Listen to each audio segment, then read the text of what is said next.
J'ai commencé à en parler autour de moi, je me suis dit « Waouh, ça doit être vraiment important ». Et j'ai donc mis tout ça dans le rapport que j'ai envoyé à Bell Labs.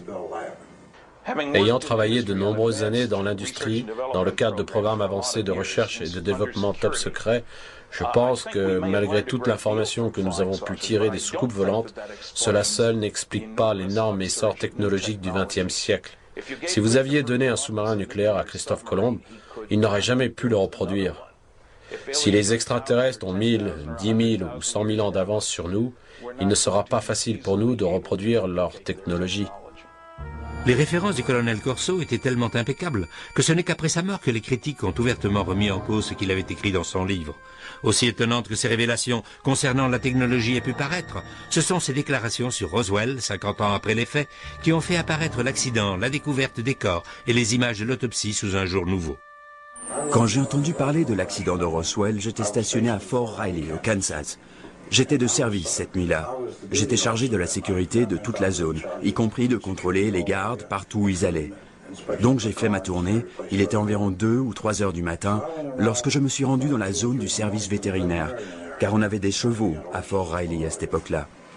L'un des sergents que je connaissais était chef de garde. On faisait parfois des parties de bowling ensemble. Et je lui ai dit « Tout va bien, sergent ?» Au QG, on m'avait dit un jour que cette zone était hautement protégée. Il m'a répondu « Oui, venez par là, colonel, j'ai quelque chose à vous montrer. » Il m'a emmené dans la pièce du fond où j'ai vu qu'il y avait 5 caisses. Oui, ça ressemble à des caisses. J'ai soulevé la bâche pour jeter un coup d'œil.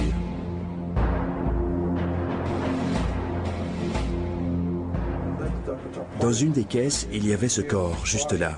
Il flottait dans une substance liquide. J'ai pu jeter un bon coup d'œil, mais ça n'a pas dû durer plus de 10 ou 15 secondes maximum. Au début, j'ai pensé que c'était un enfant parce qu'il ne faisait pas plus d'1,20 m.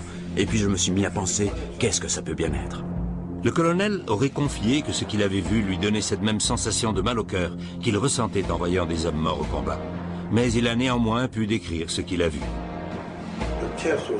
La poitrine était relativement étroite et la peau avait une teinte grisâtre. La tête était grande par rapport au reste du corps. Pas énorme, mais juste grande. Et les yeux étaient légèrement obliques. Et il y avait comme un demi-filament dessus. Voici donc un membre éminent des services de renseignement qui admet non seulement que l'armée détient des corps d'extraterrestres, mais qu'en plus il les a vus de ses propres yeux. Ce n'est toutefois que 14 ans plus tard qu'il se rendrait compte de la portée réelle de ce qu'il avait vu. Ces révélations les plus bouleversantes restaient pourtant à venir. J'avais à ma disposition les rapports de l'autopsie pratiquée dans le laboratoire que nous financions à Walter Reed. Et lorsque j'ai lu ce rapport, je me suis rendu compte qu'il coïncidait avec ce que j'avais vu à Fort Riley 14 ans auparavant. L'autopsie correspondait exactement à ce que j'avais vu. À en croire le colonel, non seulement une autopsie avait été pratiquée sur ces créatures mystérieuses à Roswell, mais aussi à l'hôpital militaire Walter Reed. Mais qu'en est-il des images fortement controversées de l'autopsie? Le colonel peut-il nous confirmer leur authenticité? Disons qu'il y avait une part de vérité dans tout ça, car ils ont prélevé une paupière, et personne n'était au courant de cette paupière. Cette paupière était en fait un capteur de lumière qui leur permettait de voir dans l'obscurité.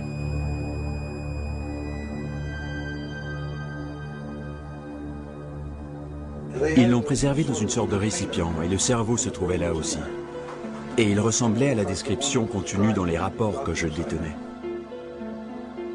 Le colonel Corso nous aurait-il enfin fourni les preuves qu'il nous manquait pour confirmer que ce qui était arrivé était le résultat de l'incident de Roswell? Malgré ce que nous pouvons croire sur Roswell, je pense qu'on est tous d'accord sur un point. Il est important de fournir, dans la mesure du possible, des preuves pour étayer ce que l'on présente comme la vérité. Malheureusement, le livre du colonel Corso, au lendemain de Roswell, ne fournit pas la moindre preuve. C'est juste un ramassis de fausses déclarations, de mensonges, de fantaisies. Ce n'est ni plus ni moins qu'un canular. Il semblerait que rien concernant Roswell ne puisse échapper aux contestations. Et même s'il avérait qu'on détenait cette fois effectivement la clé du mystère Roswell, cette clé nous ferait malheureusement couvrir la porte à d'autres inconnus tout aussi troublantes. S'il y avait 2 soucoupes ou une seule qui a éclaté en morceaux, où se trouvent donc tous ces morceaux à présent? Et si des extraterrestres ont effectivement été emmenés des lieux de l'accident, qu'en est-il advenu? Sappho Henderson était mariée à un pilote des forces aériennes stationné à Roswell à l'époque et qui a partagé son secret avec elle. Il m'a dit, je suppose que s'il publie la nouvelle dans les journaux, je peux bien t'en parler.